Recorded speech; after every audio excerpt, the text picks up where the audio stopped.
with me? Yes, sir. Yes, let's go. Let's get the Yeah, show on boy. the road. We didn't had the music going all day this time. We got in here quick. How y'all doing? How y'all doing? Man, I'm good. I just like to welcome everybody to Straight Talk with Rev and Fella. You know what I'm saying? Ooh, straight talk with Rev and Fella.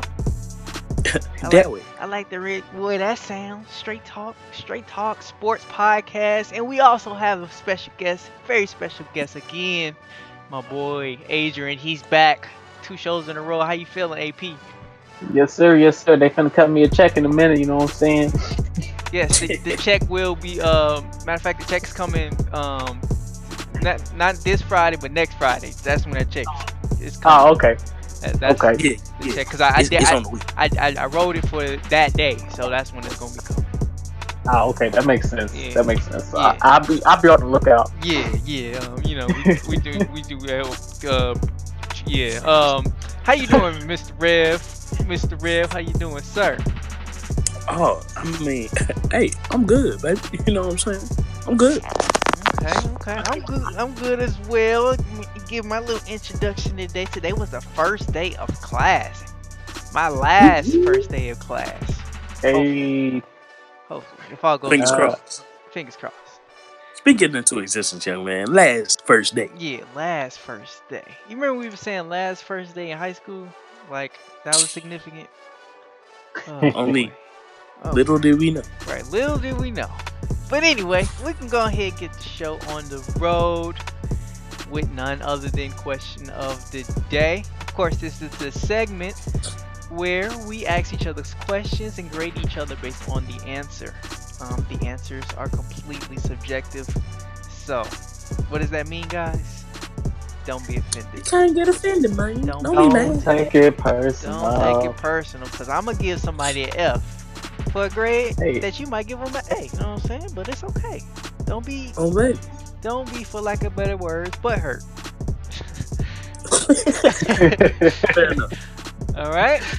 Let's get the All show. right. Let's get it cracking. All right, so actually, I'm going to go first. I'm just go first.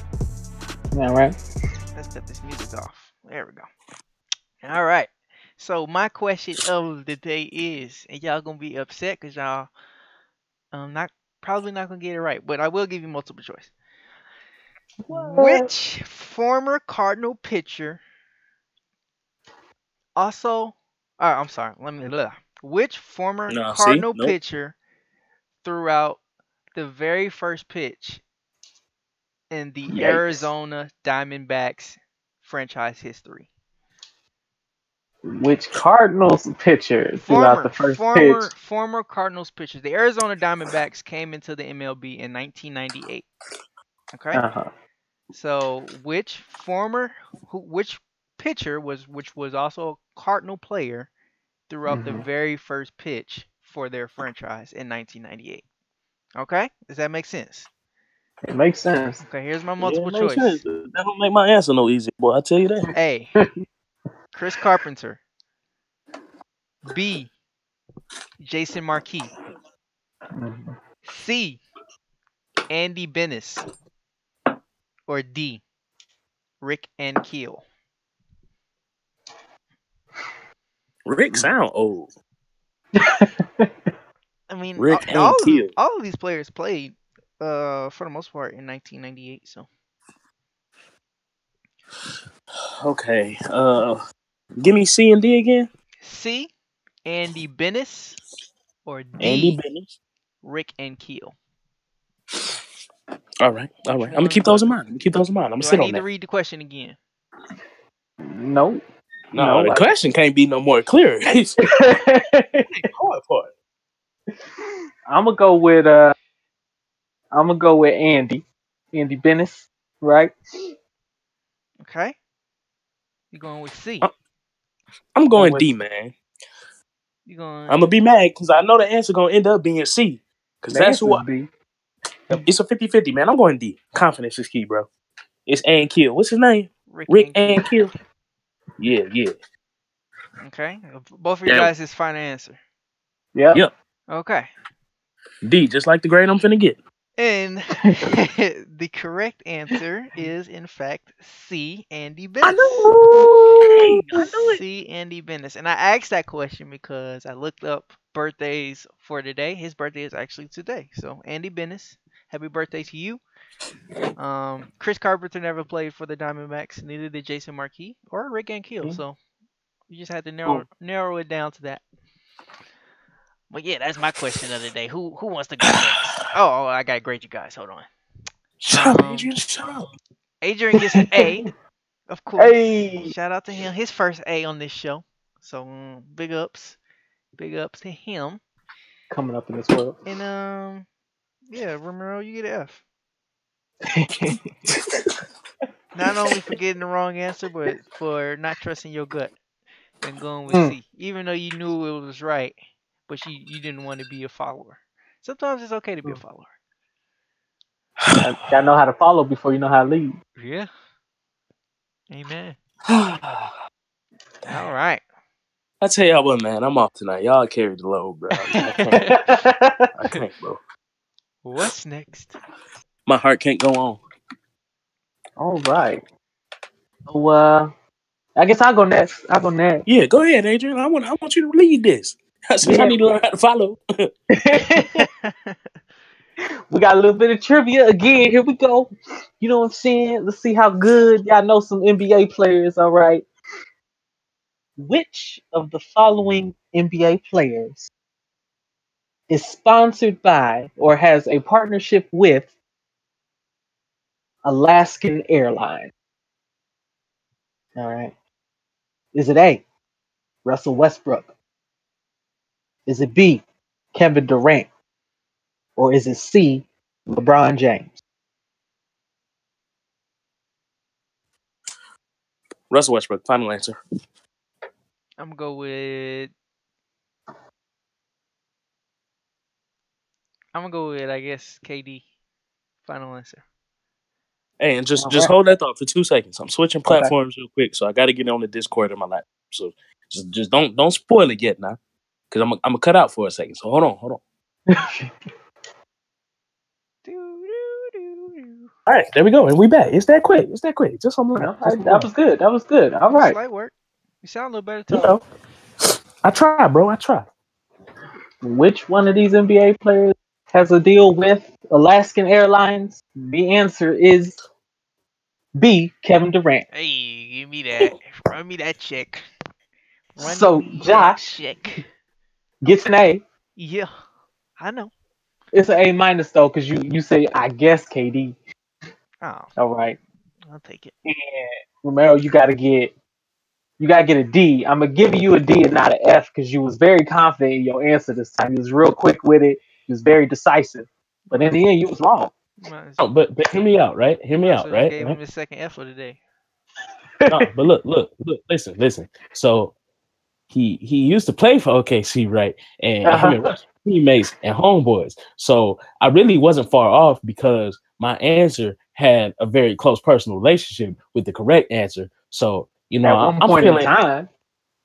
See, you know what I'm saying? Because I wasn't out of pocket like LeBron James. You know what I'm saying? I was close to the family. You know what? Now you get it. Now you get an F because you're arguing. Yeah. There we go. Because you're hard-headed. There you go. That's what I like to hear. F them up. Well, okay. What's your question? Go ahead. All right, you know what I'm saying?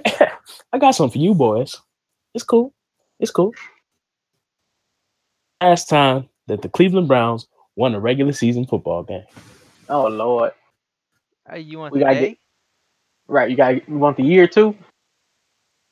I'll let you slide on the day because y'all would never guess it. I ain't gonna be that hateful today, but the month. Last time they won. You want to give me the month? Feel free. Last time they won a regular season game. Hear what I said now? Okay. So I'm gonna go. Well, shoot. What is this season technically? 2017, 2018? What's this? 2019? Yeah. It's 2018, 2019 season. Okay. So The last time they won a regular season game, 2017. Okay. I'm going to go. The last time the Cleveland Browns won a regular season game was December of 2016. All right. Hey man, who texted you though? Nobody. Be real. Nobody. Be real. No, because that's wild. Nobody. No, I do not want to hear it. Nobody. I said a year, and you came up with the exact month and the correct year, I bro. promise you. You wildin'. Who texted you? Nobody. Are you listening right now? Stop texting him the answer, bro. I'm just nice like that, man. Come on. No, I'm you could good. have. Shut up. I'm good on this sports tip, man. I'm telling y'all. Hey, It's nah, too the easy. only way I'll give you an A. What was the final score? You said what was the final score? How am I supposed to know? I'll let you guess the score. I'll let you guess the score. You know what? Who did they play? I thought you said who did they play? Who did they play? Yeah. Who was it? Who they beat?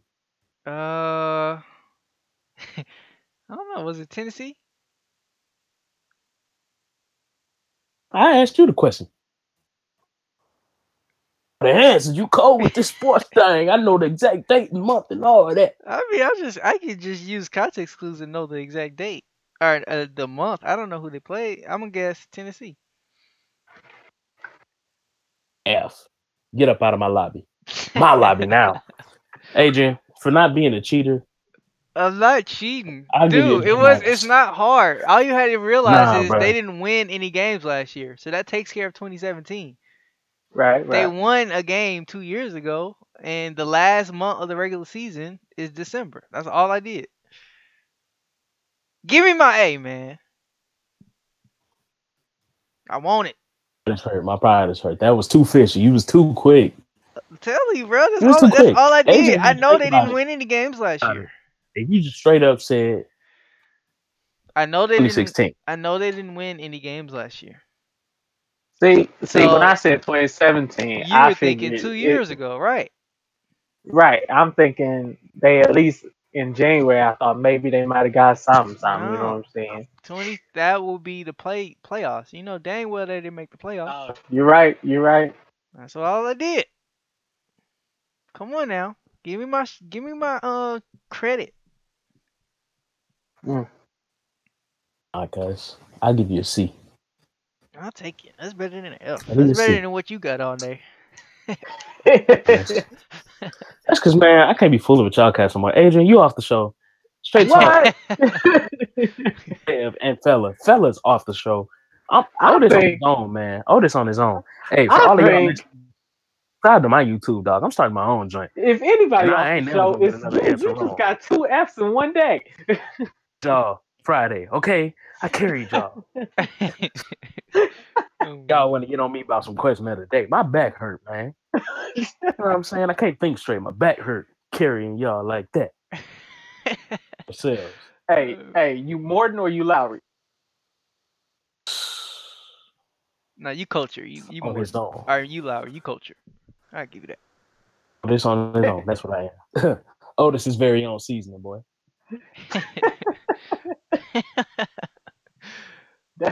That's my name anyway. I'm Otis. Sick, ain't nobody coming to see you, Otis. He's making my point, boy. Oh, weak. Yeah, AP First already. First topic of the day. We moving on. I don't want to hear nothing else out of y'all. What's the first topic? Hit me with it. Actually, we're gonna let AP introduce the first topic because this is his topic they introduced. He does so well that we just gonna lead the show with this topic. And that's why my check coming. That's right. Yeah, as I said. I said next week, Friday. Yeah. All right. So we're gonna revisit the topic that we had on Friday, and we're gonna talk about the NBA's mental health. Yeah. So there were a couple of comments that came out today from some NBA players. I think they was listening. They had to be listening because what DeMar DeRozan said was, as if talking directly to Josh, he said, people say, what are you depressed about? You can buy anything you want. I wish everyone in the world was rich so they were everything. Say it. About my face, You gotta read the fella. second That's what he part said. of it again. Oh, okay. He said, I wish everyone so they would realize money isn't everything. Yeah, because that's basically what I said. Like people think that. Yeah. You asked the question. And then K Love had a comment that said, I kept telling myself I don't need any help. I'm successful. I've gotten this far. I've got the best friends in the world. But the truth was there was a lot that made me unhappy. As if both dudes was like, hey, that dude fella on Straight Talk, he needs to shut up because he don't know nothing. That's what they both said. That's what I heard them Baby, say. I've They been said in the trying to locker tell room. y'all. Texted Demar today and said, thank you. Sit him down, sis. Let him know. Just a hater. Just a hater. You ain't gotta be like that. I mean, it's yeah. Like I said, like we said yesterday, they're human. They are human. They are human. So you just gotta consider that. But it's just hard for me personally to imagine myself being well off and unhappy. You got a lot to be happy for. You got a lot to be grateful for. But I mean, Yeah. it's like I said, um I'm not, like writing them off or like saying as if it doesn't matter because it does. Right. But it's just me personally. I'm just looking at myself. Like if I was well off and wealthy, I'm gonna have a lot to be happy about and not depressed. You this, Josh. You broke right now, right? Broke, I broke. You my line, brother. Are Yeah, you happy now? yeah. For Happy rich. huh? It's just that simple. If you happy broke, of course you're gonna be happy rich. Yeah, And that's it's true. gonna affect your happiness.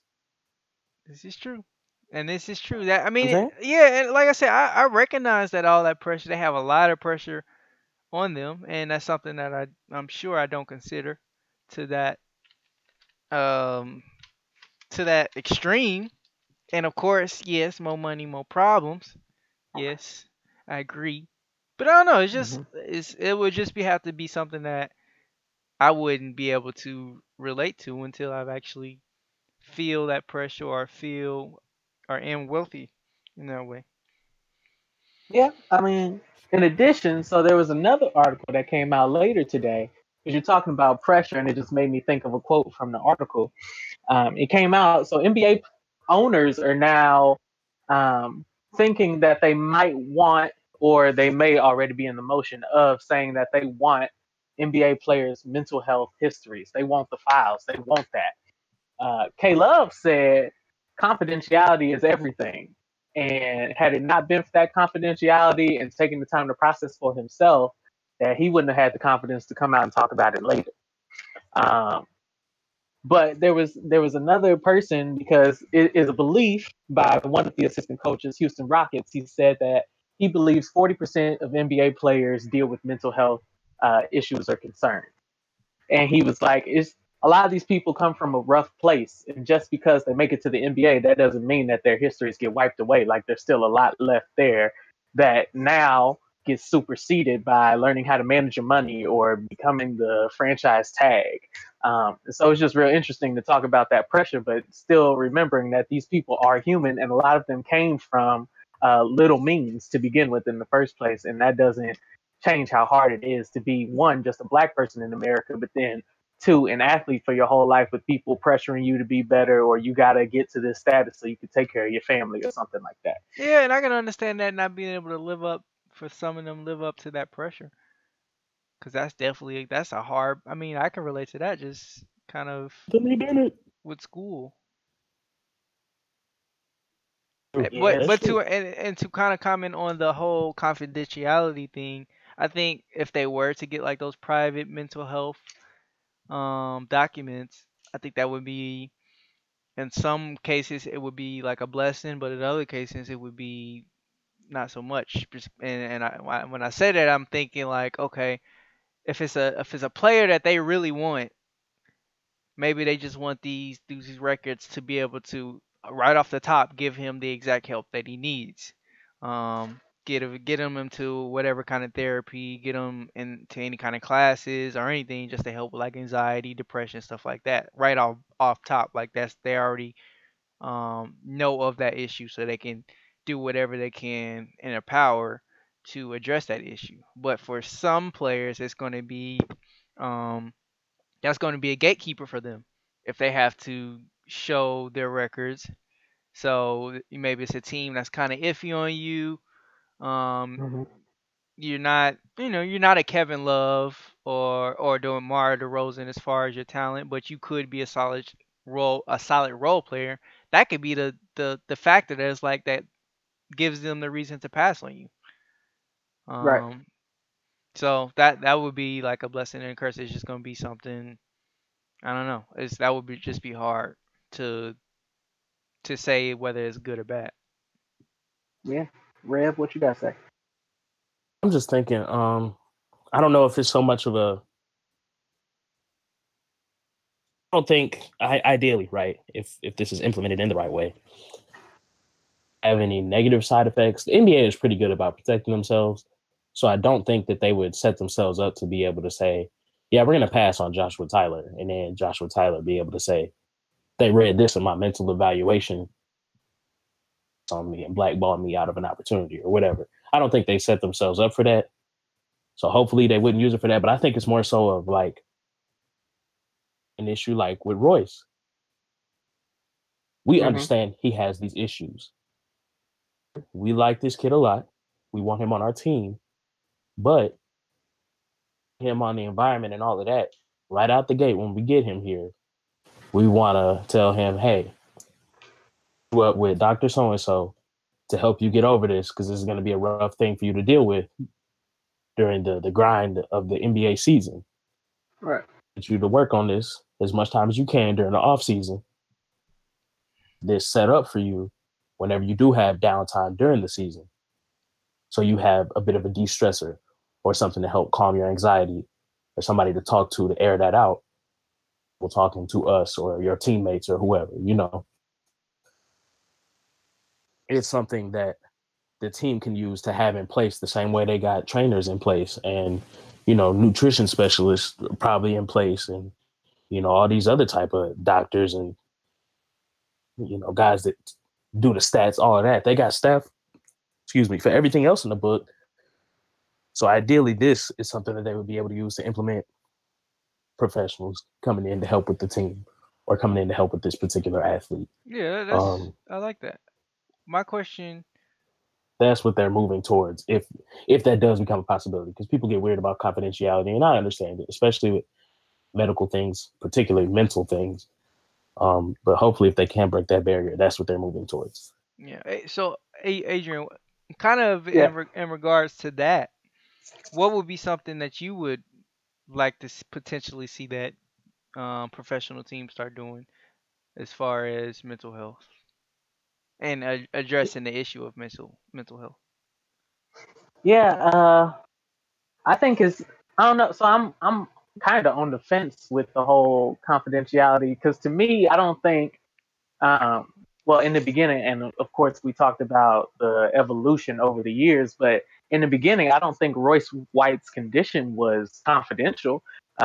In terms of, I think it was well known that people knew he didn't like to fly, and they still didn't do anything for him at the time. So I'm kind of skeptical about how it would play a part if they did release those records.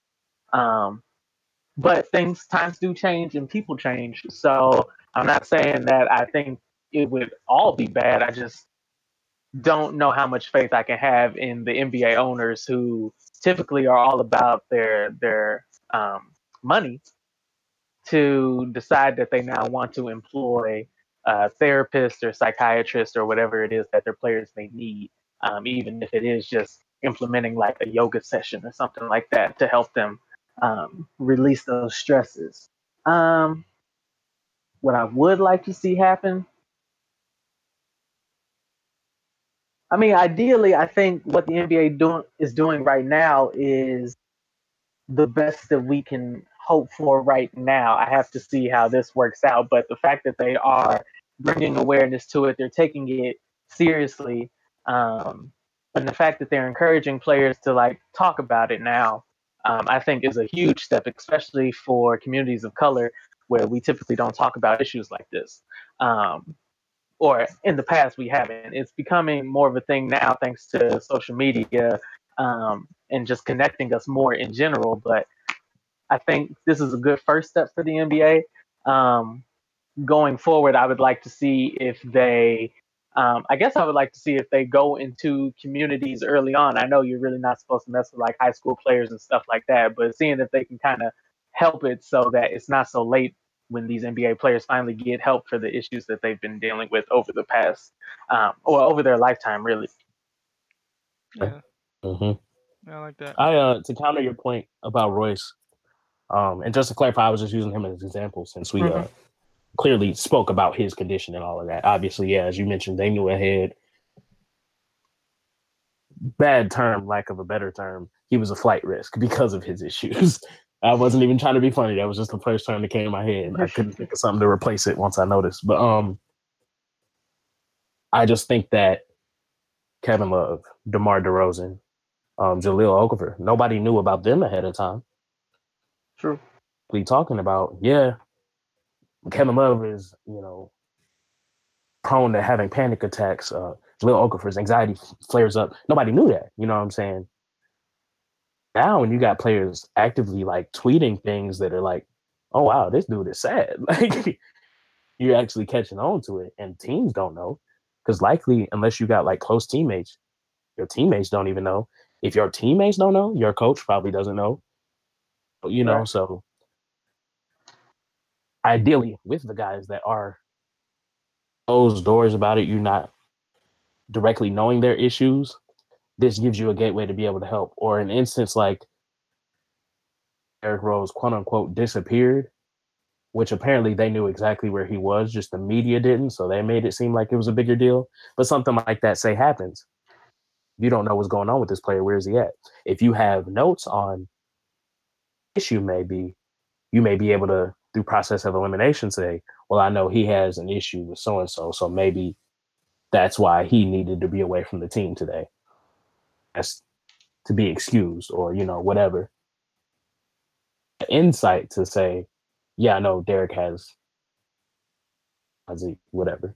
So that's the only real thing that I could think of them trying to be doing.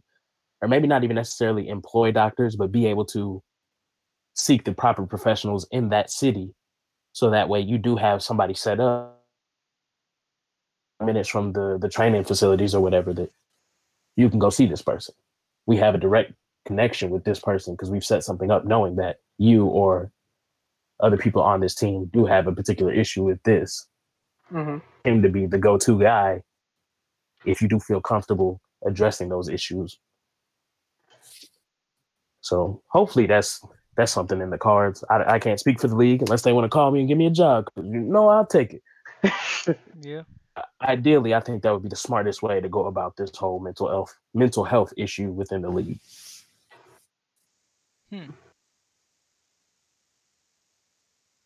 Yeah. Who do I know? I think it's. I would question. Oh, sorry. Go ahead. No, you go ahead. All right. No, you go. You hang up. I would question, not in an antagonistic way, but I would question if, like you were talking about, so like even businesses in different settings are starting, well, in theory, are starting to encourage more personal days. I wonder how that would play into the NBA in the future. Well, I mean, yeah. I don't know. That's a good question. Because I feel like they've been trying the hardest to not cut out back-to-backs in the NBA. Right. So that will go into consideration if they were to do something like that. But I would say kind of like what you guys said as far as having like psychiatrists a part of like team psychiatrists. I think that's a really good idea. Yeah. But I think, I feel like one thing that I thought about was what if they did something like, because for the NFL, they have like the rookie um symposiums or the rookie orientations that talk to you about how to spend your money, how to take care of your money, certain stuff like that. They could Hmm. do something like that for all interim players as far as um coming into the league, dealing with mental health, just being aware. Because one of the big things for me as far as mental health was just knowing what the symptoms were. Right. Because even if you are depressed and you don't know what the symptoms of depression are, it's kind of hard for you to even diagnose yourself as being depressed. Does that make sense? Yeah. So, like for me, it would like if they would talk about depression, like I know some of the symptoms are like being sleepy all the time, being unmotivated, and stuff like that. So I would kind of like think about it like, dang, have I been sleeping a lot lately, or being really tired and drowsy and stuff like that? So that would be, I don't know if that's something that they're doing, but that would be, I feel like, interesting or a way to kind of maybe not, obviously it wouldn't solve it, but it would help more people maybe even be comfortable about talking about their mental health, because that's another thing, getting these players to be comfortable to talk about it. Because when you're Kevin Love, DeMar DeRozan, Jahlil Okafor, you are pretty prominent players and you already have a voice that you know people are willing to listen to. But if your name is Ingram, what's the Ingram for the Lakers, the 32-year-old Andre. Andre Ingram, yeah. If you're him and you're in the G League for most of your career and you say something, then nobody's really gonna talk about it as much. People, it's not gonna hit the media, Right. and it might be harder to get help. So Exactly. Or at least, like you said, open up the being able to open up the conversation, make people really think or be more aware of it, give them something to maybe look out for. If they don't personally relate, be able to look out for and help others. Said, if you don't actually know the symptoms or any of the signs, something and never really know how to put your finger on it. So having some type of, speaker event, you go, that's been my problem. Or, that's the problem I know so and so is facing. So even if it doesn't directly impact you, that and help others. Because like I said, as a society, we're progressively moving towards making everybody more comfortable with whatever depression, anxiety, things they're suffering through, making it to where not only are professionals there to help you, but making you realize it doesn't have to be a stigma. Friends that are willing to have those conversations as well.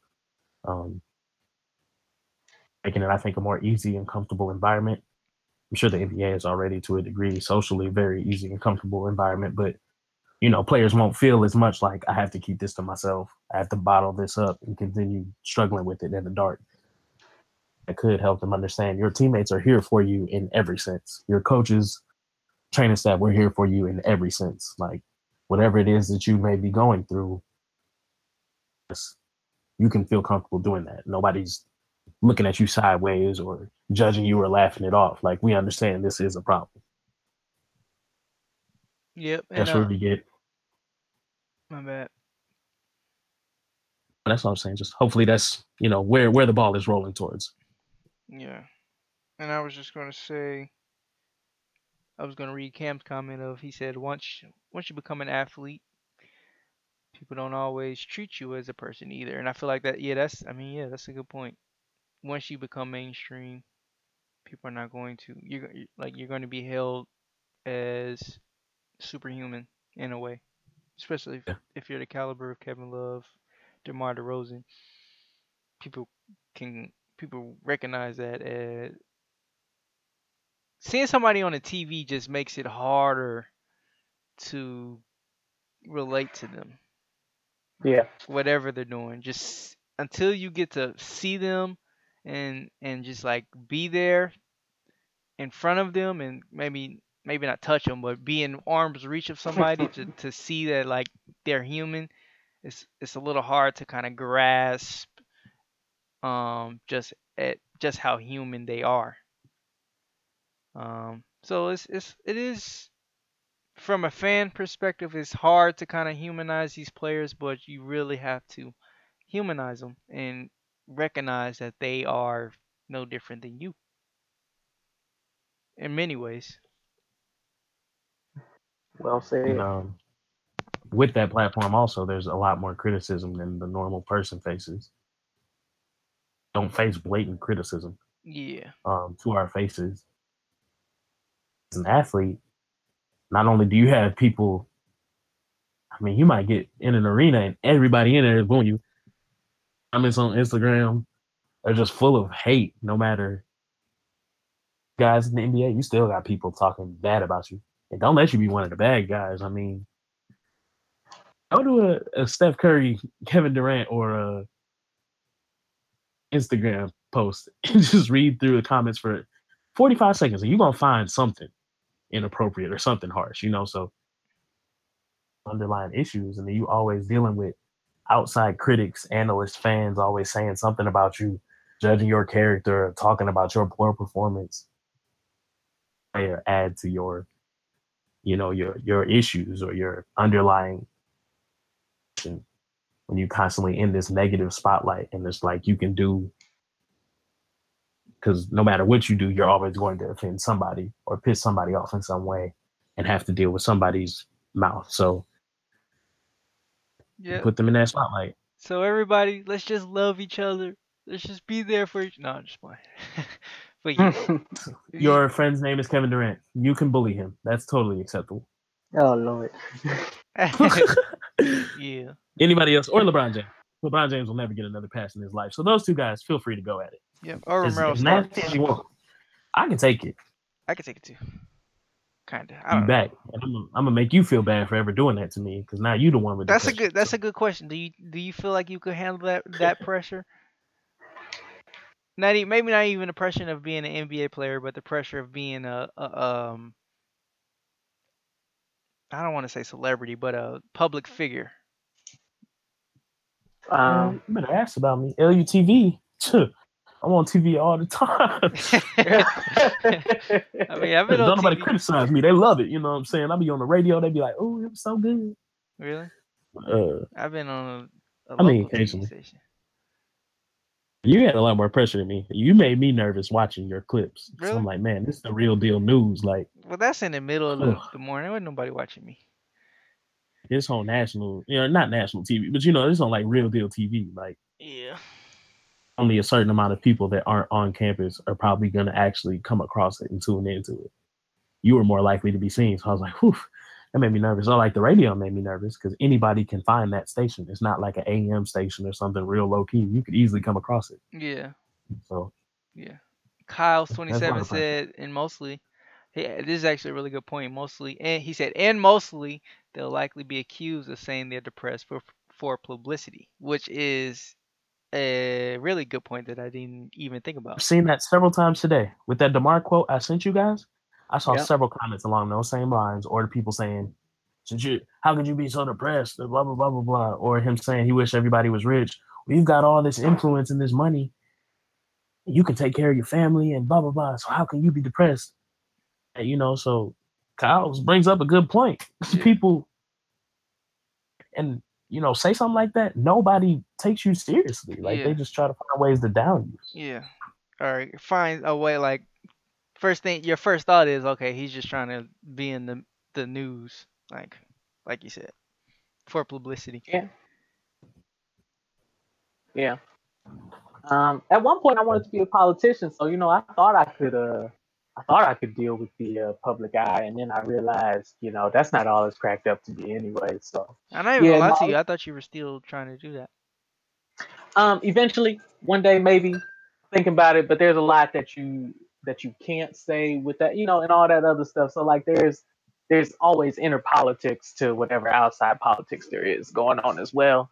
So I think that's definitely something, like when the players were talking about having the confidence to come out about that, like, you don't know if that's really accepted by your owner, like how that's going to fly. Like, there were rumors, I don't know how true they were, but like Mark Jackson, being a pastor, dealing with the owners the Warriors who are strong supporters of the LGBTQ plus community, and so like inner politics like that, like these players never know, like their livelihood is on the line, and so any circle where you're in the public eye, so not only do you have to deal with the politics of greater society in general, but then there's your inner workplace or inner sphere, quote unquote, that you have to deal with too.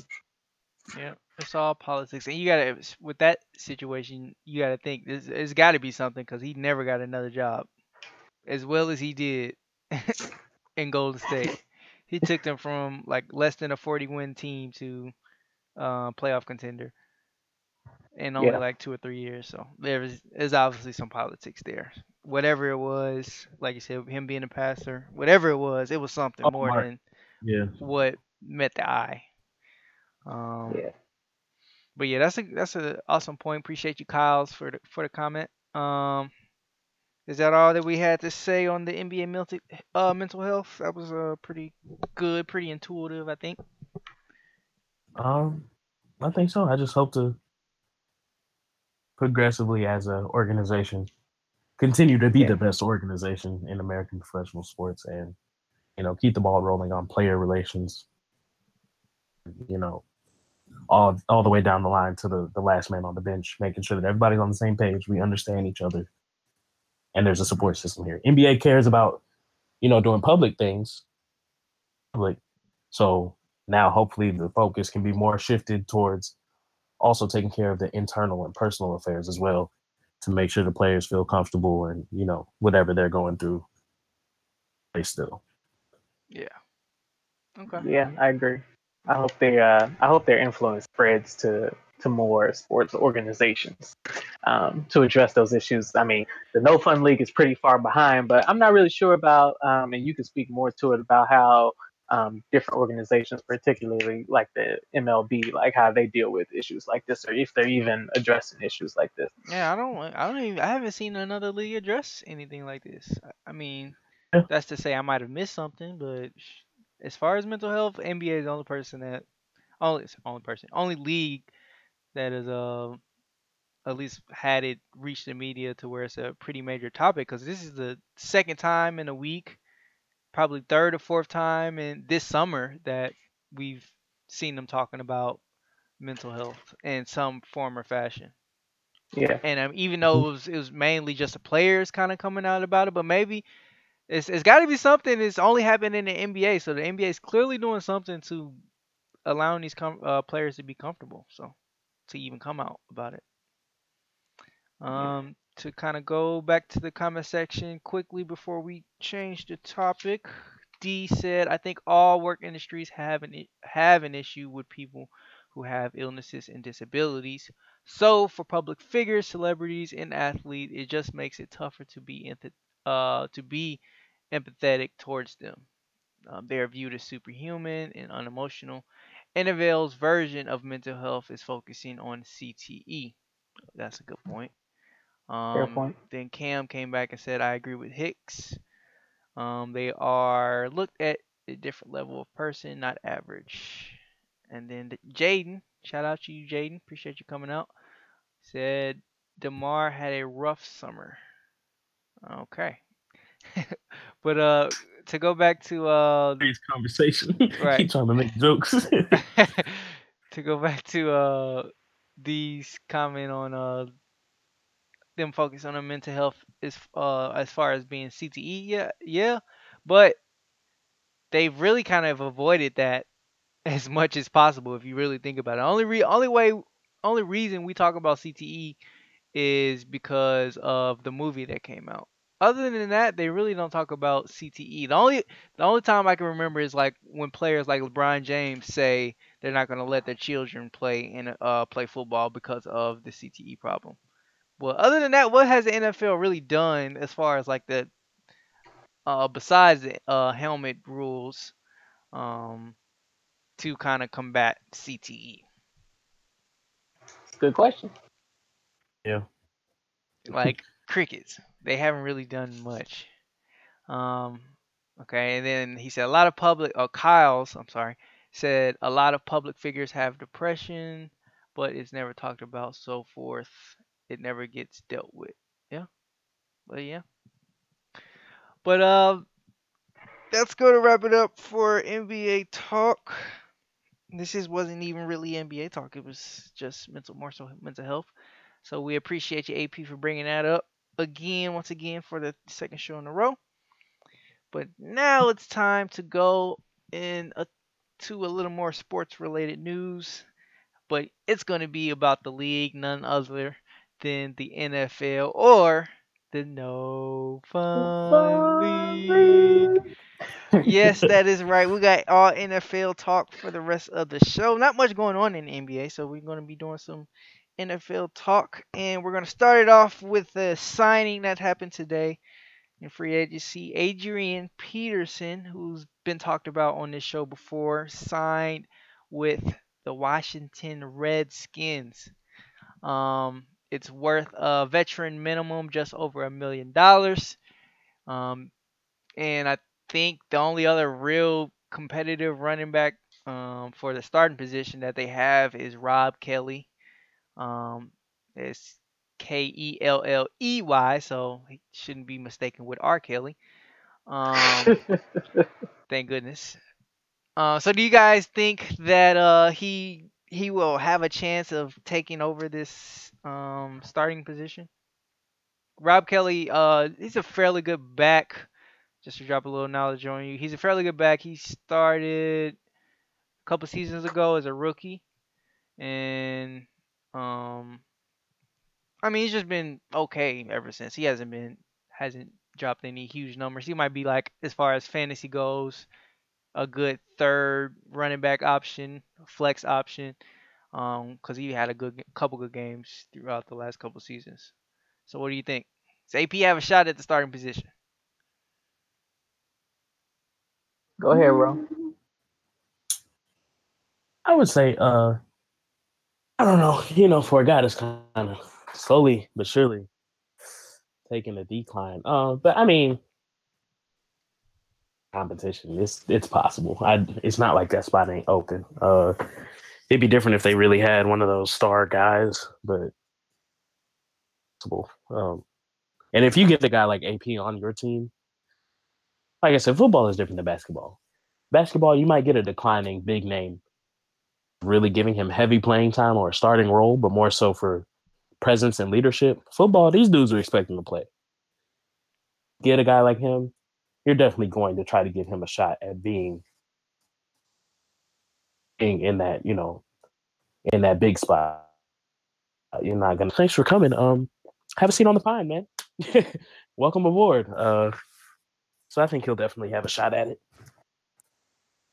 Yep, and I just looked at it. They also had, this is probably a move because they had a couple injuries with their running back Darius Geis, who was their rookie coming into this year, had a torn ACL from LSU. He's supposed to be really good. And had the backup Samaje Perine and Byron Marshall both have leg injuries, so that's probably why they decided to go with Adrian Peterson. But this is my thing. I think Adrian Peterson still has something to give the NFL and to show the NFL.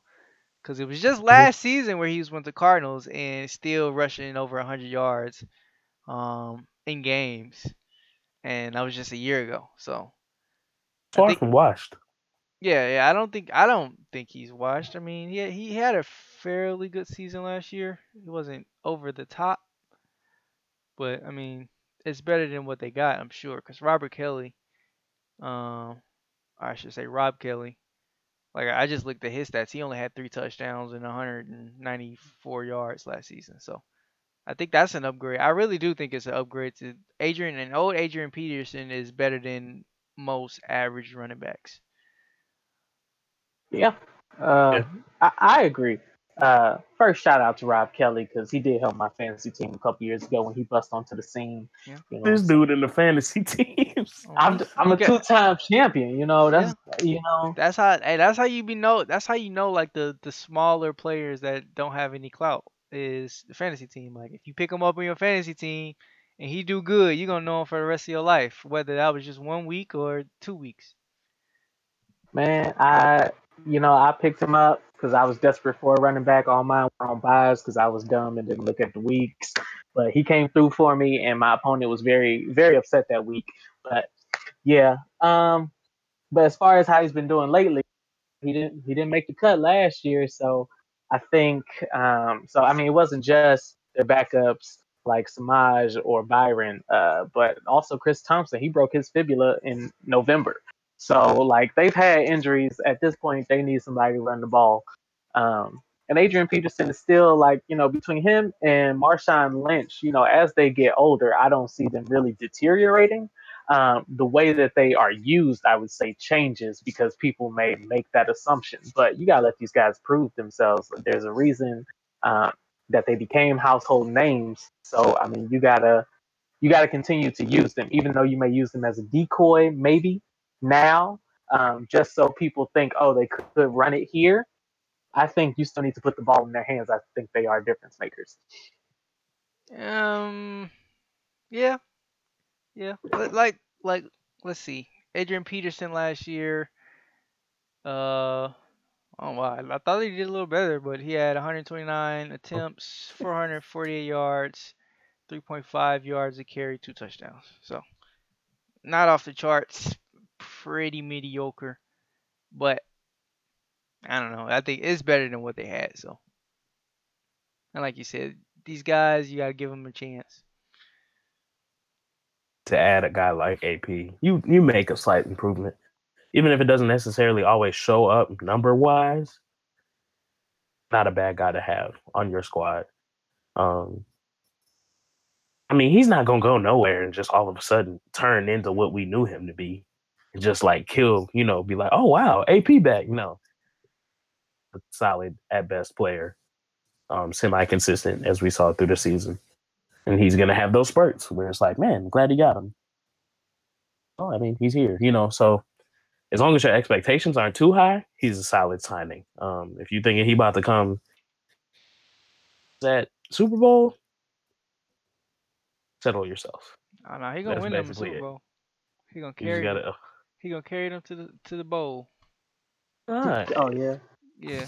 Hey, but look at the comment section. Right. I'm like, what is going on? What is Jaden talking about? He said, y'all on that Whitney Houston learned that joke today, and you need to unlearn it tomorrow, please.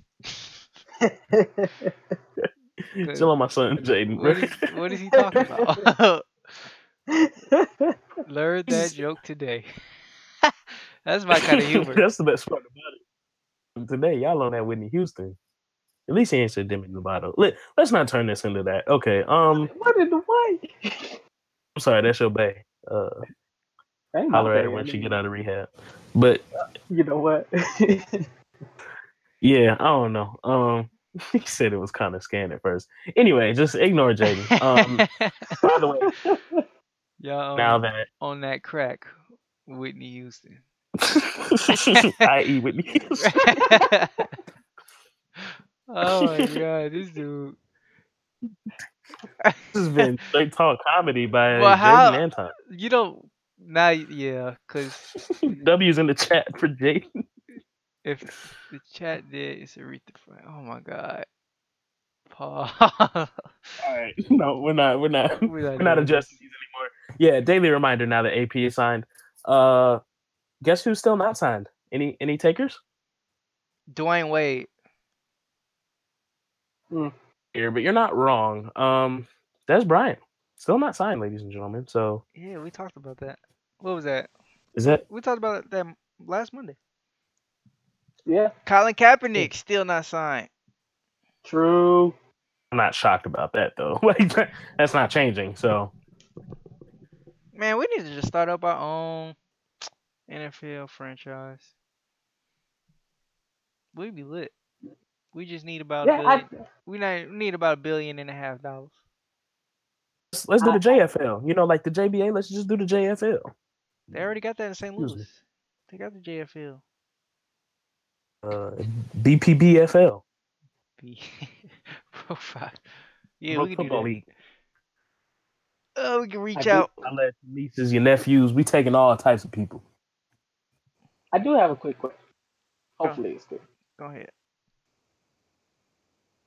So with that being said, we need our own NFL. P. Diddy and Steph Curry was doing a lot of talk about perhaps purchasing or being a part of an ownership group for North Carolina Panthers. And then they backed out when the whole national anthem ruling came out for this season. Is there something to be said about like backing out? I get it. They said they didn't want their names to be affiliated with such a league, but can change come if you don't take a stance in the league? Like, don't you have to be in the league for it to change? Yeah, they real smooth backed out of that. I was thinking about that the other day. Well, no, I thought that had more so to do with money, more so than not wanting to be a part of the league or the national anthem ruling. Well, that's just what Diddy said. I was just going, but What? So wait, what did he say? He backed out because of the national anthem? yeah, after they released that, he said, "Yeah, I'm cool on that. I don't know to be associated with." Oh yeah, that don't make sense. Cause yeah, you gotta do something. You gotta start something. You gotta be a part of.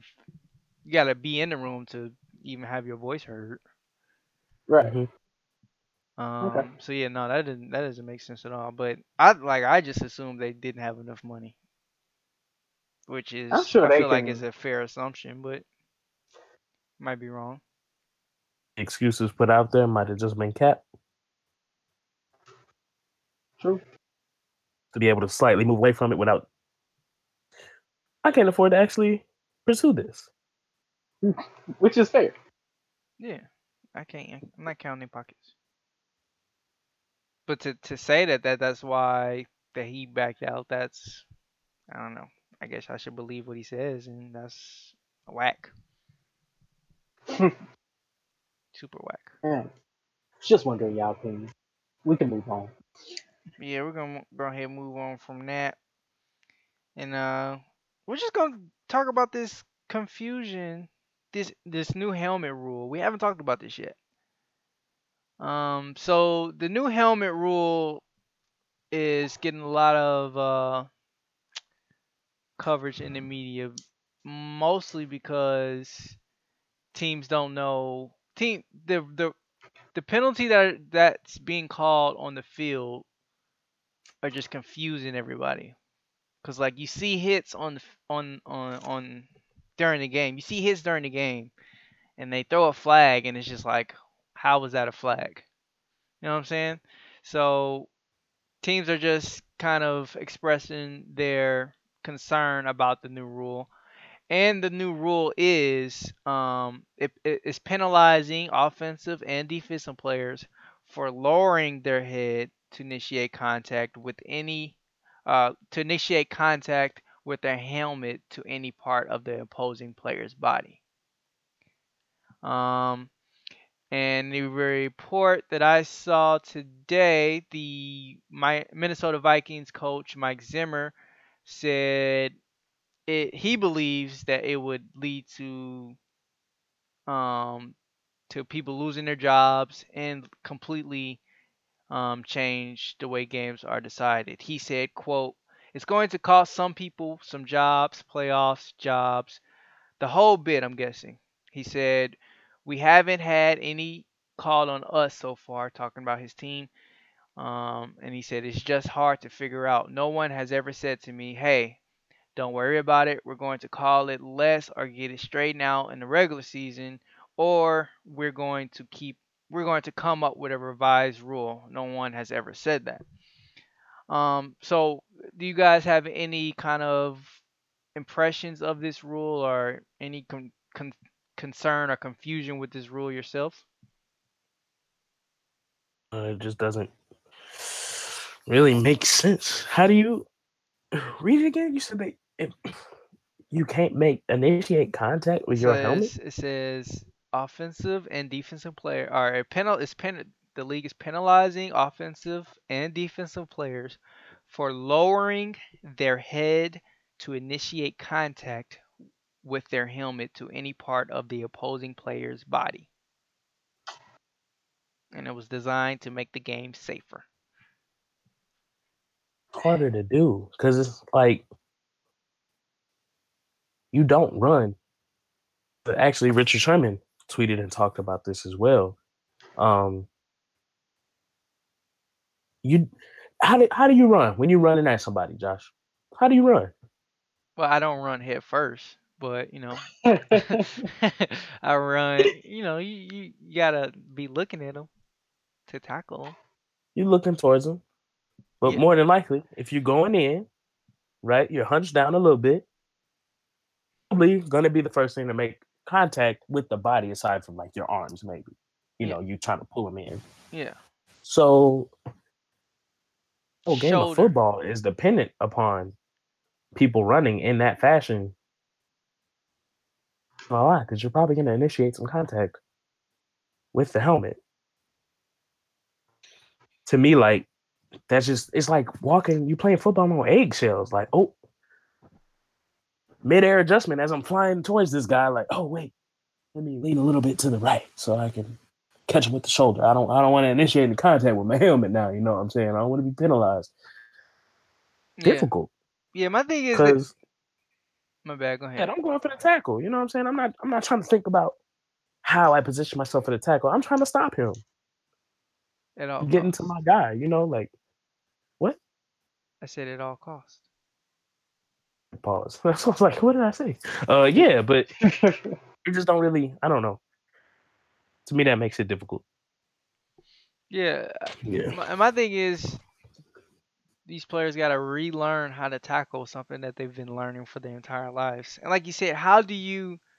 I feel like that's putting your neck at risk more than anything to tackle somebody looking up or completely with your shoulder. Because I mean, you're supposed to tackle with your shoulder, but at the same time, if you make some kind of incidental contact with your helmet, is that going to be a penalty? And from what they've been showing in the preseason, yes, that's a penalty. Like if you make any contact with your helmet, they're going to throw a flag, whether Yeah, I saw something the other day. even if most of the blow comes from the shoulder. So like I don't know, I feel like that personally puts the neck at risk to be looking up and not having your helmet first and just doing all shoulder. Cause what if they jump into your helmet still, even though you're looking up, and it just jolts your net back. Like I've It's seen. Right. definitely about to slow down the game. Because to call that every single time, and who like, what is the standing definition of that? Like, I feel like at the very least, you got to have a tutorial video of like you can't, or this is how your tackle has to look in Yeah, order for us not to throw a flag. yeah, and I'm sure I feel like they've done that, cause they do that on a lot of like new rules that they'll send out videos to the teams, instructional videos or something like that.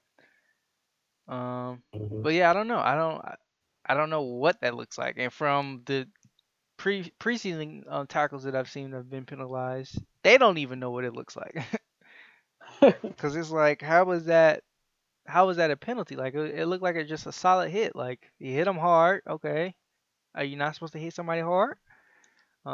That's the thing about football. This is a full speed sport. Like these players are traveling 90 to 100% of their speed almost all the time. Mm-hmm. Right. D said so. Basically, this will turn it into the pro flag football team for the GOP. Okay, understood. And yeah, this is something that The other day, Jalen said, "So we playing two-hand touch now?" this is something that I said. What was that, a couple weeks ago? Our first show back, where I had the big rant about CTE.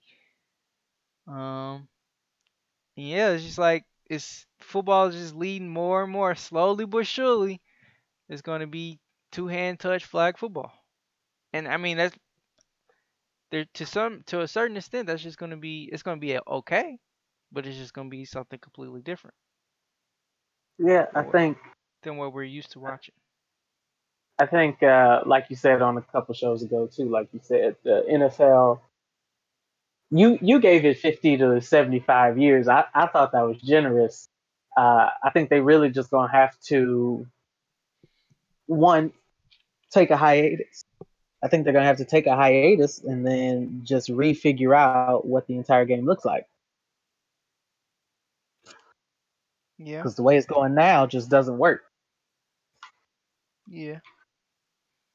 Yeah. I mean, yeah, it probably would be some kind of hiatus, but I said 50 to 75 years because I don't think it's going to be a quick adjustment. There's going to be some pushback. Mm-hmm. Cause like it took how it hasn't been 100 years, but it's probably taken 50 to 75 years to get to this point of kind of American football of where they're at. So that's kind of where I just got a rough estimate of probably what the NFL is going to look like. Billy said Yeah. XFL is going to take over. I think that's very optimistic to say that XFL is going to take over. They failed the first time around. I don't see any reason why they wouldn't fail this time around. Other than kind of, I don't know. The XFL could take advantage of all the stupid stuff NFL is doing. And D said, if they this is a good question. If they take a hiatus, would any real player come back? They already have a lower salary cap. Mm. What do you guys think about that? That's a good point. Ah, If they did take a hiatus, that's gonna put so many people. Well, yeah, I think if they took a hiatus, it would be so many people out of jobs, then people would just be like yearning to play again to make some kind of money. I don't know. Like we see players already retiring earlier because of the whole CTE thing, and if they have to, I mean, I think they may come back depending on what the redesign looks like. Yeah, yeah. I mean, yeah. And then also a thing you got to consider is in if they do like a redesign into flag football, that's still gonna be putting Mm-hmm. people out of jobs because at most flag football is 7-on-7. Mm. Yeah. Good point. And no offensive line or defensive line like that completely eradicates several. There's like what you there's probably like 10 total offensive. No, it's probably like eight, 7 or 8 total offensive linemen per team, 7 or 8 off defensive linemen per team. So that's 14 players or so per team. That's a lot of players. So you got to think about that. So either if they were to redesign to like flag football, it would be um devastating um as far as like people losing their jobs. But this is something I just thought about. What about like rugby? Like how come they don't have any of these issues? Rugby is a brute sport. Nobody's complaining. Um, But We're still, not wearing right, pads. you could argue that rugby is just as dangerous as football. Yet, I mean, I guess maybe it's because it's not a nationally covered sport in America. But that's something to think about as well. Like rugby doesn't have any troubles with their I don't know, with anything. Well, and actually, something that Richard Sherman did mention, he mentioned is because of the similarity, of it. But one thing he tweeted, he said, "There's no make adjustment to the way you tackle. Tackle the body is led by the head. The rule is idiotic and should be dismissed immediately. When you watch rugby players tackle, led by their head, will be flag football soon." He said that? Yeah, August 19th, 10:44 a.m. He called the flag football, but he's saying, even in rugby, there's no helmets. In any tackle where you're leading, trying to tackle the body, you're likely being led by your head. Like you're leading with your head into the tackle. So how do you quote unquote make an adjustment? Yeah, it's Playing football for years, even before being a professional, like You tackle without even really thinking about it. It's something you do. You've been doing. So now you have to think about how you do it and adjust the way you do it in order to avoid being penalized. Like players have to overthink the game. Some of this stuff to me is just stupid. Yeah. It's either going to be they're just going to be like they're going to relax on all the rule changes and say like players know what they're getting themselves into, and they do. I feel like to a certain extent, or it's just going to eventually go like you said to flag football. It's actually Jeremy said the same thing I basically was just saying. He said it all starts at in Pee Wee football. You can't change how we play at the top. So, well, I mean, ain't nobody worried about leading with the head when you tackle. That's the way you tackle. You know, it's majority of the time that's probably gonna be the case. So you've been playing all these years, all types of little league, Matthew Dickey, whatever, playing middle school, playing high school, and then you get to the pros. Oh wait, you want me to tackle how? Like my whole life I just been tackling. You know what I'm saying? So now I gotta do it, and that's just weird. And he said is that people want to see hard tackles and players going all out. Nobody wants to see a bunch of roughing the passer. Like I think that might be the play you were talking about. They hitting somebody's quarterback and they threw the flag out. Yeah, I saw that. Yeah, I That got didn't him. make sense. And they threw the flag. You like, hold on, what? What did he even do? Yeah, that didn't make sense. It's confusing for the players. It's confusing for the fans because that's a clean play. And you looking at it like, why is there a flag on the ground? Wait, what's going on? Yeah, and then to that Confused. yeah, to that point, kind of what Mike Zimmer was saying and his player Harrison Smith also said, which is like how this is going to be completely game changing. If I get a tackle that the entire world sees as clean, yet the referee throws a penalty, that can completely change a game. Because what if I tackle sack this quarterback, put them out of field goal position, or I would have put them out of field goal position, but you throw this flag, which is going to be automatic first down, I'm sure, because it's going to be like you said, a roughing the passer, which is the automatic first down, 15 yards. Next thing you know, that's putting them in field goal position. Not only that, they get a fresh set of downs, and they'll probably score a touchdown based off of just like momentum. Like that's a huge momentum buster to call a roughing the penalty or roughing the passer flag that would have put a team out of field goal position, but now they're in field goal position with a fresh set of downs. So that that will completely change games and just kind of change everything.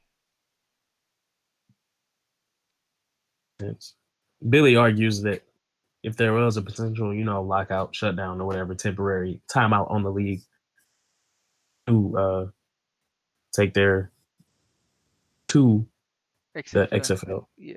I mean, yeah, but wouldn't they just run into the same issues? Unless they just like, F it. We're not making all these rules. I mean, yeah, maybe that's possible, but I think they would probably run into the same issues the NFL is running into eventually. When is the XFL coming back? 2020? I think so. Ooh, yeah. I don't even know. Couldn't tell you. Yeah, I think so. Pretty sure. So that'll be interesting. It's 2020. We'll see. So 2020 is right around the corner, actually. Be here in no time. So we shall see. But actually, I think that's going to wrap up the show. Anything else you guys wanted to mention or say?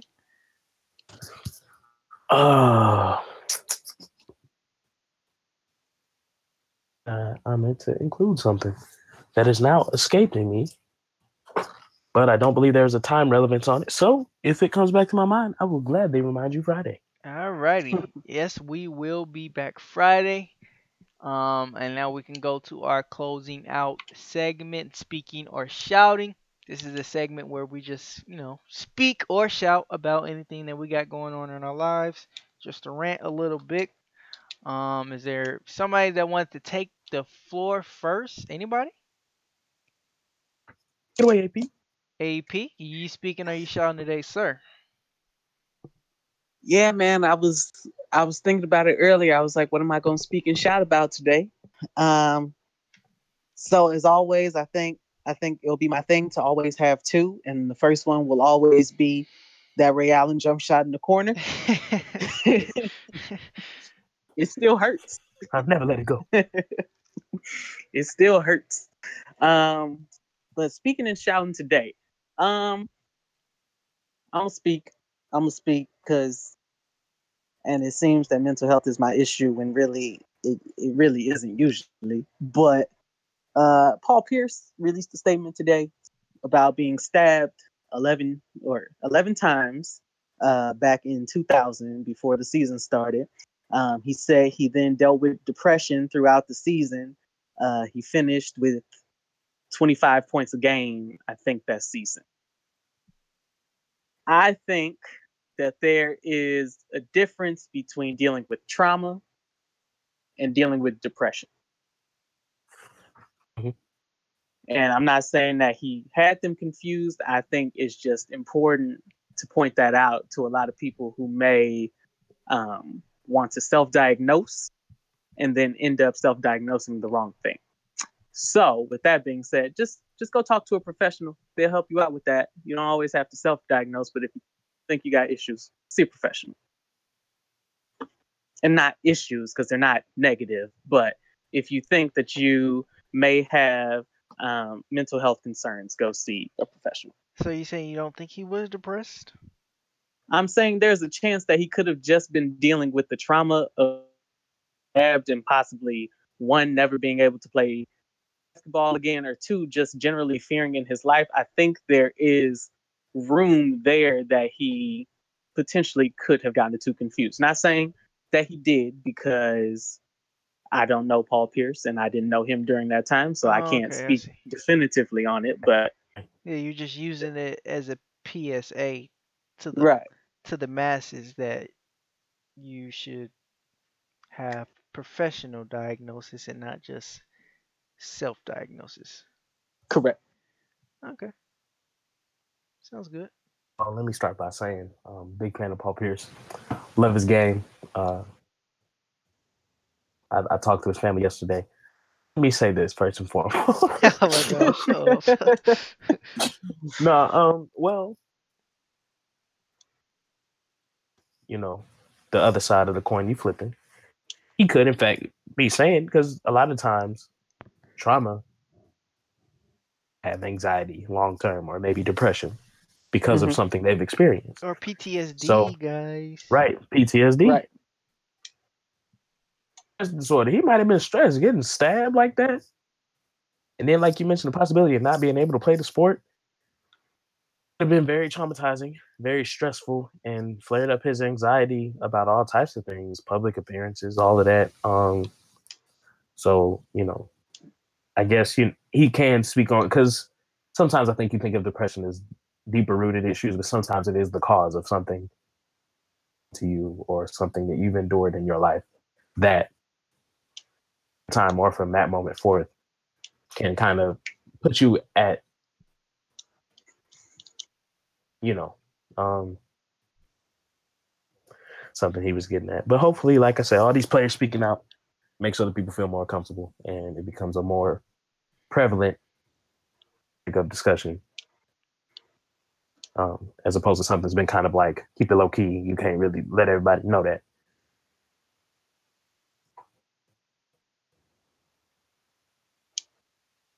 Was that it? That was it. Oh, okay. Shouldn't finish off statements with "so." My fault. Oh, you good. I will say, that your what you said, Adrian, um, makes sense of a bar from Sci High the Prince, uh, about Paul Pierce being stabbed in his back. I didn't necessarily know that. I just assumed. So yeah, appreciate that because I didn't know he got stabbed in the back. He said 11 times. 11 times. What was he doing? He was at a club or something. Right. Yeah, he was at I a never club. actually know the story. He was at a club and like somebody broke a bottle and I guess they just went to town. They smashed the bottle over his head and then after that I think they just went ham. Dang. So yeah. Oh, with a bottle like that, he's probably got stabbed like twice, and it just like made different cuts, like different points where it hit him, and they just counted that. Cause they get stabbed 11 times and live. That's what the story says. The story said he was stabbed, so it said the bottle was broken and he was stabbed. So I mean, I'm thinking if you just you get a bottle broken over your head and you fall down on the ground, I don't think that counts as being stabbed more than it counts as being like cut. Yeah, I think. But I mean, like if you're somebody stabbing you with a bottle, those different cuts, I feel like they're counting those different cuts as stabbings. Ouch. Just get stabbed or cut? Stabbed 11 times with a bottle? Yeah. D said, well, Tupac is still alive, so it's possible. Okay, D. She's canceled. Hey, Billy, I saw that she said Aaron Donald. We were going to talk about him and Khalil Mack, but I kind of made a executive producer decision not to today. We're going to hold that. Yeah, we're going to hold it off a little longer, maybe until Friday or next week. So was that your speaking to Sheldon Romero, or were you just commenting on Adrian's? Yeah, I was just providing a comment. That's all, Black. Okay. I was just putting my input. That's what I thought. So you want to go?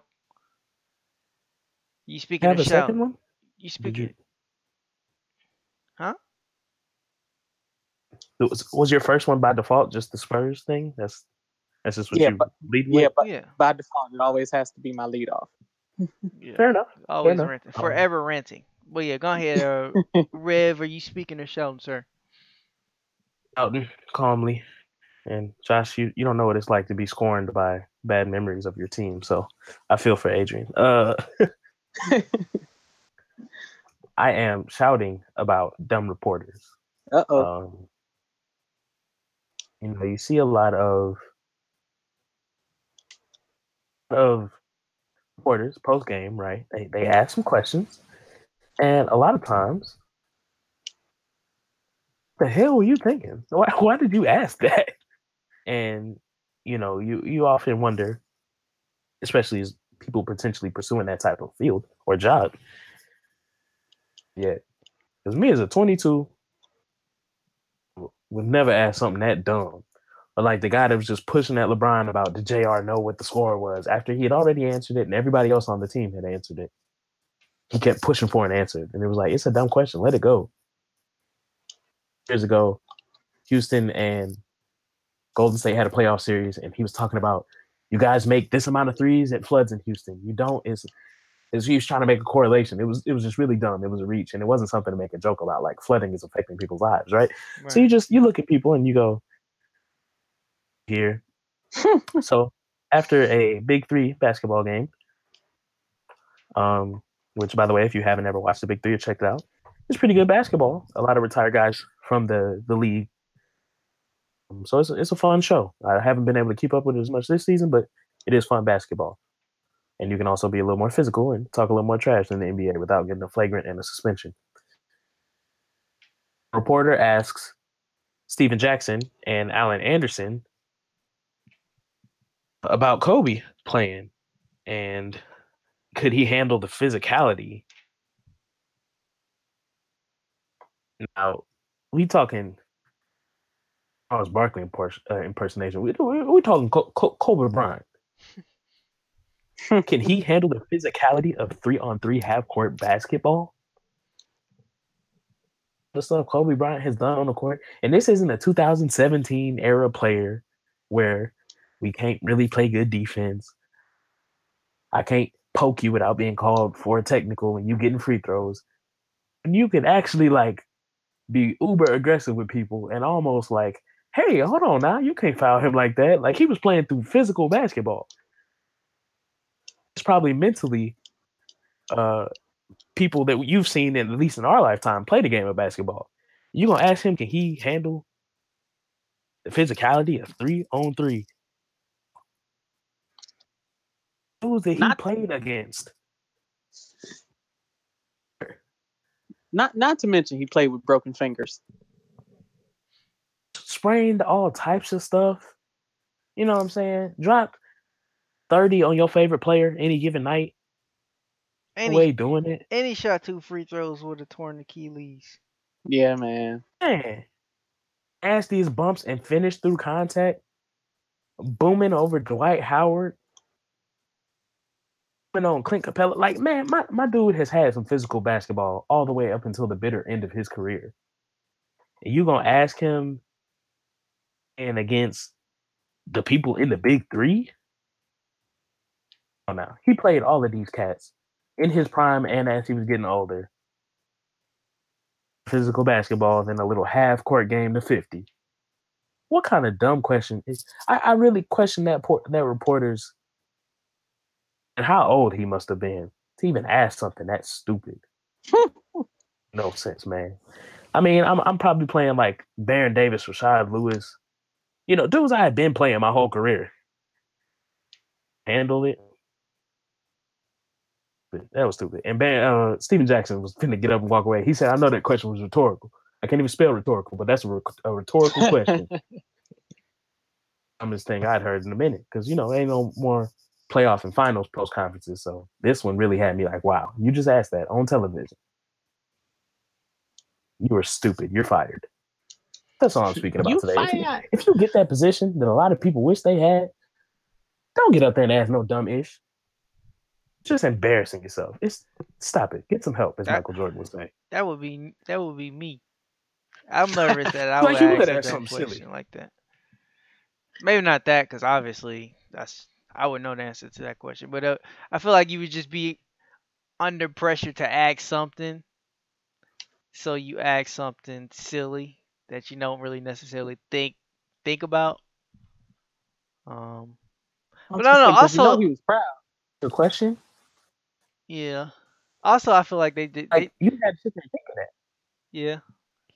But my thing is, they're probably just trying to get something. They're trying to get a soundbite for him to say something crazy, but they don't recognize. Like, had he asked that question and Steven Jackson was to like say, "Yeah, I think it's too physical for Kobe Bryant." That's what he wanted him to say. He's asking a leading question because he wanted an answer.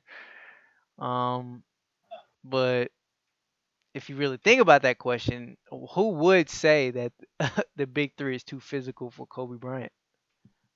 Unless you don't know Kobe Bryant, or maybe too young to have witnessed Kobe Bryant play, or seen just how intense he is, and like I don't know. But to a certain extent, I feel like it's a lot of pressure. Not a lot of pressure, but some pressure. Retired professionals that played against Kobe. Yeah. Answer out of them. You're going to get it from Joe Schmo that never played him or barely saw him play. Yeah. Today about Jordan. They don't know. They didn't see him play for a fact. They're going based off what they've heard. You know what I'm saying? Yeah. A dumb question that directly played this man. And it just, you know, this I mean, just made me think of when Shaq was asked if a snake bit his mother in the breast area, would he suck out the venom? Why did you ask him that question? What does that have to do with Miami Heat basketball, dude? Like, what was his answer? Why are you asking me this? He said, hold on. Would he suck the venom out to win the title? And Shaq immediately said, no, but I will with your wife. And pointed at him and then got up. That's pretty good. What does that have to do with the finals? Out of my mom's breast from a snake bite to win the championship? Would you? Like, why are you asking me this? What does this have to do with anything? You just wanted a funny soundbite. You wanted your moment of stupidity. Josh, we gotta change the game, bro. We gotta come strapped with good questions if we get a reporting job. Because these people kill me, dog. They kill me. I already know I'm gonna ask a dumb question. I'm gonna just get one chance, and it's gonna be a silly question. Right type of person, like a guy like Jalen Ramsey. You know what I'm saying?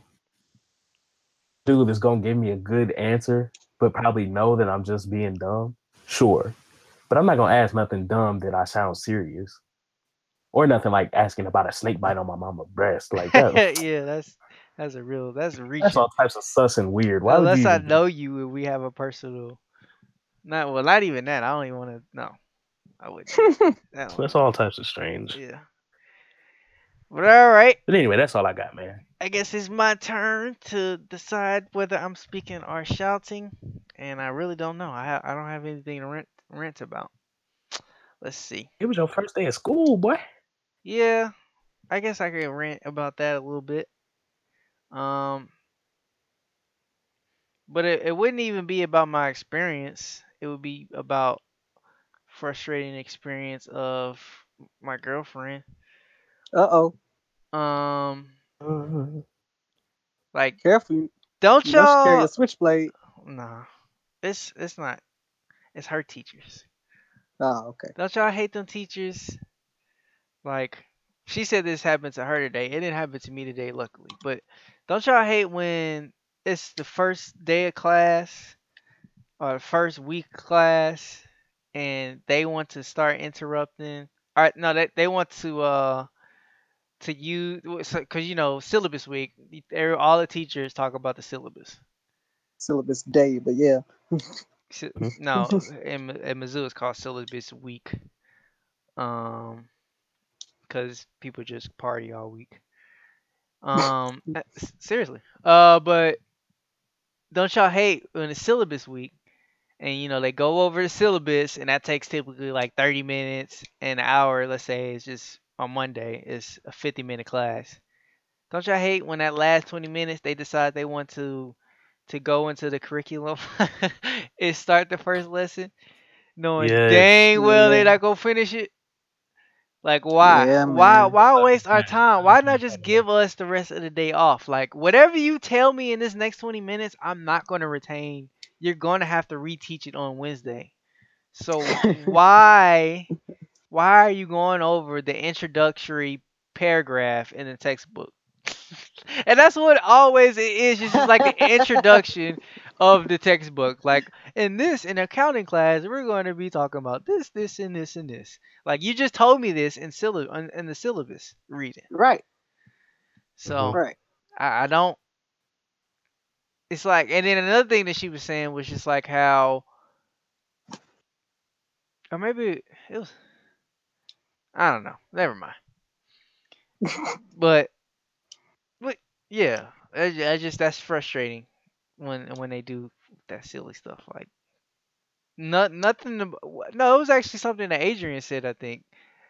As far as saving our money, trying to save money for college, like saving money is not in our school's curriculum, our school's vocabulary as far as saving the students' money. They love saving their own money, but Sure. and nothing about a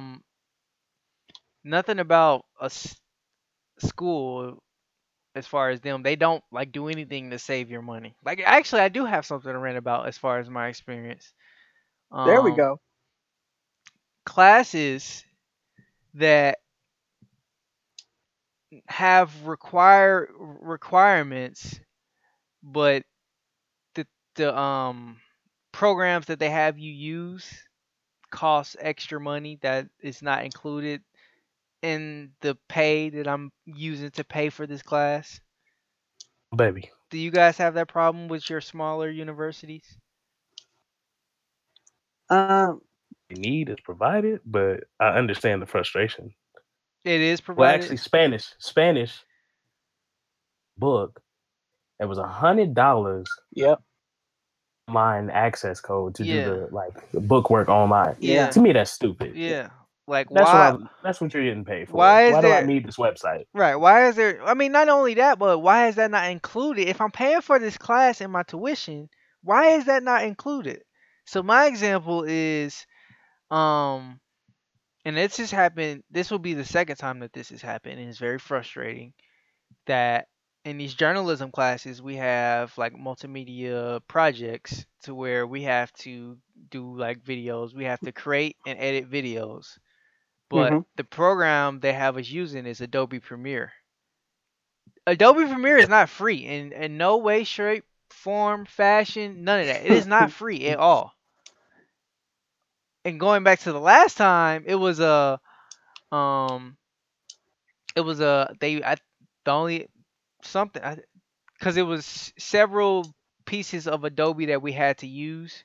So they I went to the bookstore and it cost me like $200+ to buy the full package for a year, and it's just a year. You only get it for a year. You don't get it forever. You get it for 1 year. 200+ dollars, and I had to pay that out of pocket or cash or student charge it, which is basically paying it out. It's like a credit system that we have. It's still paying out of Right. pocket. And then this year I have to do it again for Premiere, and it's just like why can't you guys provide anything? I'm paying all this money to go here. Why can't I be provided something? Like everything has to be out of pocket, as if I have a job per se. Some people, or I have enough time to have a job. So yeah, that's what I'm speaking about. It's very annoying. Like it's just so tedious. Like I said, nothing about college for these university, and you could tell it's just like nothing that they do is like in an attempt to save the students money. Everything is to make more money off the student, even though we're already paying to come. Cause like in high school, when you go to those, if you were to go like a private school, a Catholic school, you pay tuition, but they'll give you a laptop. Mm-hmm. Like they'll give you something. They'll give you a Or an laptop. iPad. Yeah, or iPad. Here, they don't give you nothing. You don't get anything but a place to stay. You gotta pay for that. You gotta pay for your books for all your classes, all your books. You gotta pay for all of them. They don't give you anything. You paying for everything. You All ain't they, get no handouts. all they give you is a diploma. Only thing you getting for free is a diploma and an experience. Sad. Right, in air quotes. In an education that you're gonna relearn once you get your real job. They're gonna reteach you anyway. So first day of school, I'm upset. Not really, because this is my last first day, but I'm just over it at this point.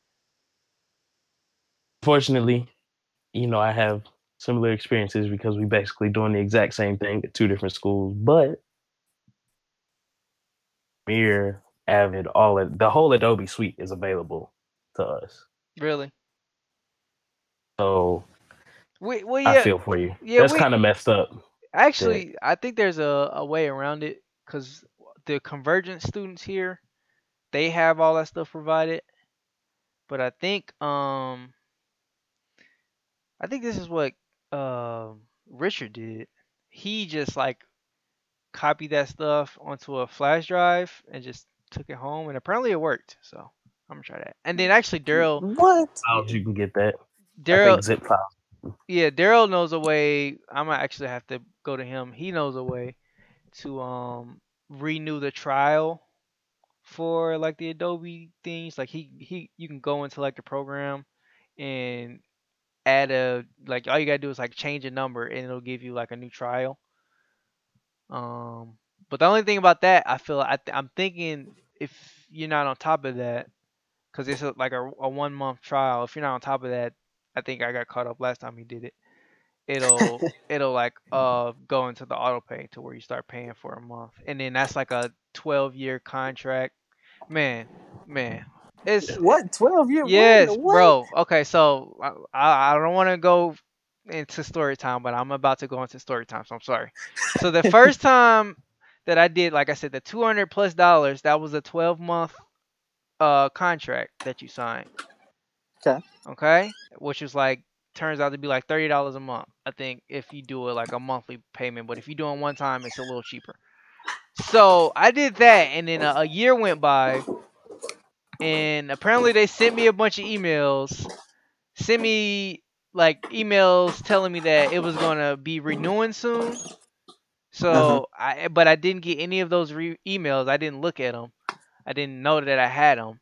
So after that, next thing I know, I'm getting billed $30 a month because they signed me. All right, it auto renewed into another year worth. Mute your mic. It signed me up for another year worth of being a part of the program. So they were charging me $30 a month without like me saying yes, charge me. They just did it anyway. That's crazy. So and I tried to call them back to like cancel it, and it was like, well, you took too long. You have to pay this for a month or for 12 months.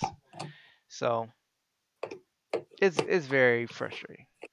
And while that's not necessarily Mizzou's fault, it is Mizzou's fault because had y'all not made me pay for it in the first place, I wouldn't be going through these problems. Right. So yeah, that was That's just crazy. pain in my door, but you know. But like I said, Do y'all have a media lab or something like that? Yeah, we do. Okay.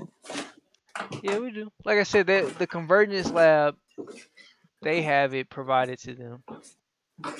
Gotcha. And some people know a way around it. Yeah. So lesson of my speaking and shouting is college is all about finesse. So you just gotta figure out it is how these are facts to finesse the system. If there's a will, there's a way.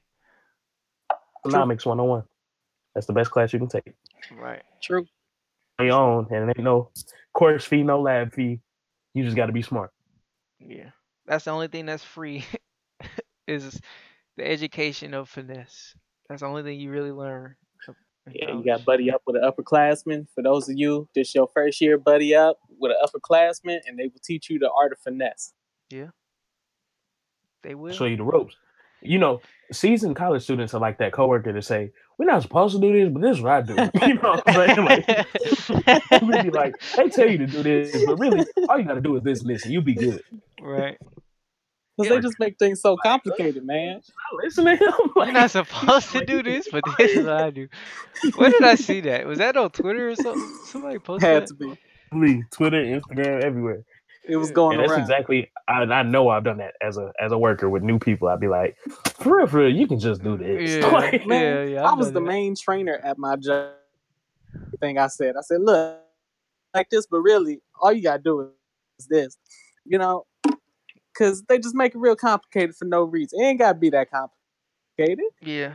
When I had people shout at me for KMU, I did that a couple times at the news station. It's like, I mean, they tell you to have headphones while you're recording with your camera, but all you gotta do is really watch the audio levels. Boom. It's never failed me. For real. But yeah. Anyway, look, we gotta do a podcast dedicated straight to college one day. On me. Podcast with Fella Rev and AP. We're gonna do music and then we're gonna do college.